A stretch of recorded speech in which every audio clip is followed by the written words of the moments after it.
Are you psychic? Do you have spontaneous experiences where you just kind of know stuff? Are you able to, as I think it? Well, then you probably have a primary intuitive talent as a psychic. Want to know more? Let's jump into it.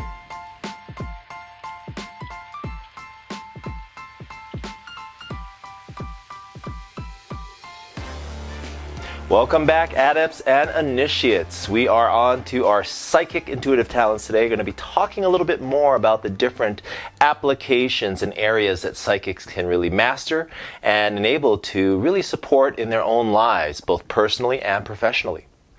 Now, a lot of people think of that and they really want to be psychic, People want to see stuff. People want to be able to experience this like deep knowing, be able to be prophetic and be able to, peek through time and space. Well, some are more able, some are less, because as we look at that in terms of a primary and secondary intuitive talent, then if you got that in your lineup, then you probably have the capacity and ability to do all kinds of things that others simply cannot. And as we go into that, I'm going to talk a little bit more about what that means in terms of describing what psychic abilities are, what are some of the benefits, challenges, and ultimately what are your superpowers. Let's go. Intuitive talent, we're going to be talking today all about being psychic. As we look at being psychic and what that really entails, it is a very powerful and potent intuitive talent. It's one that really allows a person to get into a place of deep knowing. Now, the thing about being psychic is it's all about information. The capacity to access information is a big part of it because it comes down to concepts and constructs. Now, in concepts, that's where we have our Einsteins, our Teslas, our Musks, people who have access almost like to the cloud, if you will, of imagination.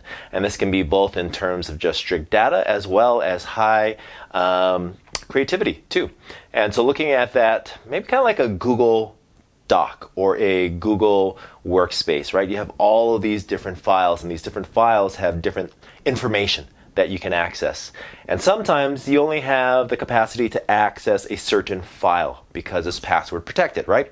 And so you log in and you're not able to access it because you don't have the password. Well, psychics in relationship to this concept around concepts are able to have almost like a master key to information, which is incredibly cool because these are the thinkers, the innovators, those who are able to process high amounts of data in their lives, whether they're looking at like analysts or people who do things in terms of like clinical studies and things of that nature, where there's a large wealth of information that needs to be processed in our physicality, yet also in our metaphysicality, if you will, is then access to all that information through the cloud. On the other end of the spectrum comes these constructs like space, like time. Some of the famous psychics that we could look at are everyone from Nostradamus, who could see, peek into the future, bypassed time and space, and be able to find information way out, quote, out there. In any case, if we're looking at some of the benefits that psychics have, is being able to be they're very cognitive, able to think through things, often a little slower to process, yet they just know stuff, and that clairvoyance, being able to also see things as well, is a really great skill, because going on everything from seeing, disincarnate spirits, to being able to see auras and colors, to being able to see, prophetic visions of the future. These are all things that psychics have access to. Now, on the other end of that, some of the challenges that some of the psychics can have is overthinking. Right? Because there's so much information, because there's so much data, because they're so often up in their head. That's one of the things that can really affect them. Two, psychics are able to access this via their nervous system effectively. It's bringing in fields of information, which at the same time, because it's electrical based information, can overwhelm the nervous system. So things like anxiety can come into play as well. Not finally, additionally, one of the things that psychics can also find in terms of their own challenges is a hypersensitivity to those types of electrical impulses and information. Wi-Fi signals, places that have like high cell phone reception or information can be something that psychics find stressful on their nervous system, and then ultimately can lead into those previous two of anxiety and overthinking.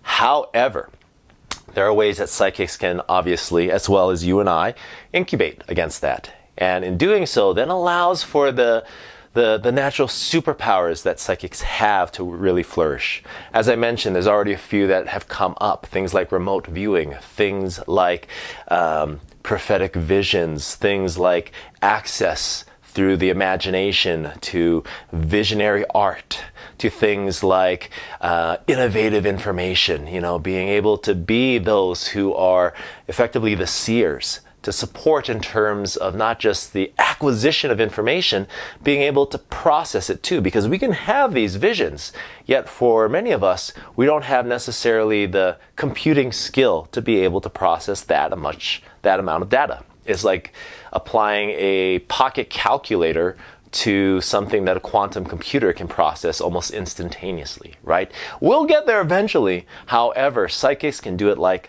that. And because of that, tend to be somewhat, not overwhelmed, though they are taking in a lot of data in each and every moment. So things that can really help psychics is really slowing it down. Being able to get out into nature, away from electrical devices. If you have like an iPhone, like an Apple Watch, take that off. If you have a cell phone, turn off all the notifications and just make a time and space where you are focusing upon that. Because otherwise, what can happen with psychics is that information can get entangled. We can feel the pull of other people's thoughts. We can feel the impact of that electromagnetic radiation that comes into the body. And so being away from all that is a huge benefit, and is something that can really help psychics to live a more harmonious and peaceful life. And so if you're a psychic, then I highly recommend taking that time for yourself, getting away from the electrical devices at least once a day to allow your nervous system to rest, to be soothed, and so that you can be more present in your life. That's it for now, though.